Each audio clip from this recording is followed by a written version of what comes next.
Hi mga sisi! For today's video, magluluto ako ng buto-buto ng baboy. At ito yung mga kailangan ko na i-ready ko na. Meron ako ditong sibuyas na puti. Kung wala po kayong sibuyas na puti, pwede naman po yung pula. Meron din po ako ditong repolyo. Kalahati lang po yan. Hiniwa ko lang siya sa 4. At meron din po ako ditong pechay. Kamote. Kung wala po kayong kamote, pwede naman po yung patatas or saging. Meron din po ako ditong bagyo beans. At syempre, yung ating buto-buto ng baboy. Tara, samahan niyo po ako magluto. Let's go! At ayan na nga po, umpisahan ko na po ang pagluluto.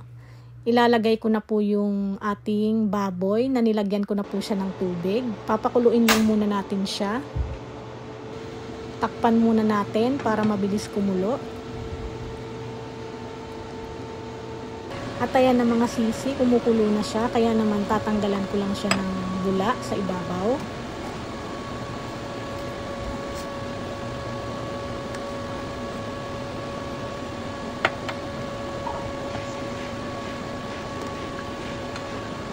At ayan po, natanggal ko na yung mga bula.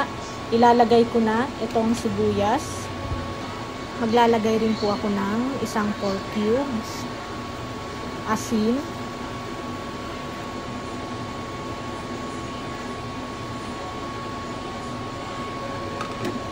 palambutin na natin,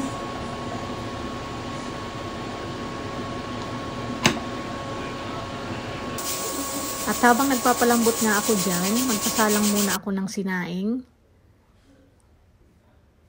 Ayan po, kumukulo na ang aking sinaing, kaya naman pinatay ko muna ang apoy. At ayan po, wala na siyang tubig. Sisindihan ko na ang kalan para maluto na ang aking sinaing.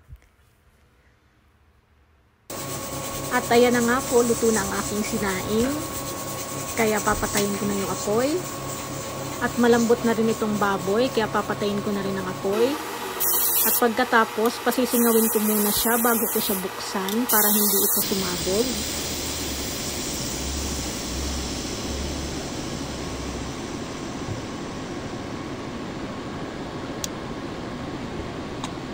Ayan, pwede na natin siyang buksan.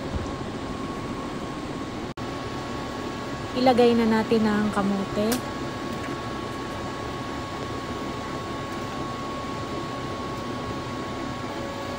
Takpan natin para mabilis maluto ang kamote. At ayan na nga po, luto na ang kamote. Kaya ilalagay ko na ang bagyo beans. At isusunod ko nang ilalagay ang ating repolyo.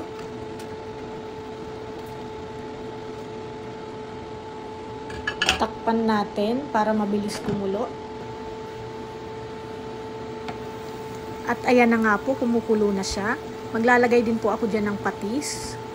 Ilalagay ko na rin itong pechay.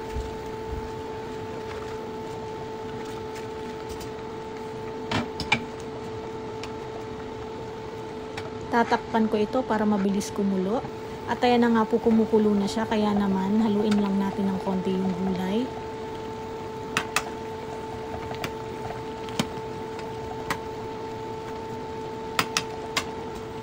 Pagkatapos nga po, ayan na siya. Ayan na, luto na siya. Kaya okay na to.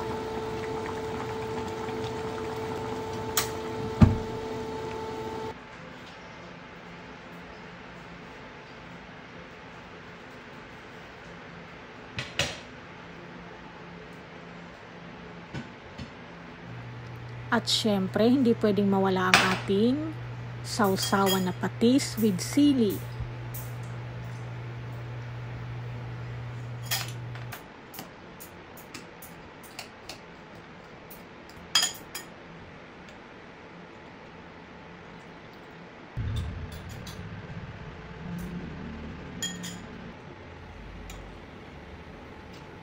Kain tayo! Thanks for watching!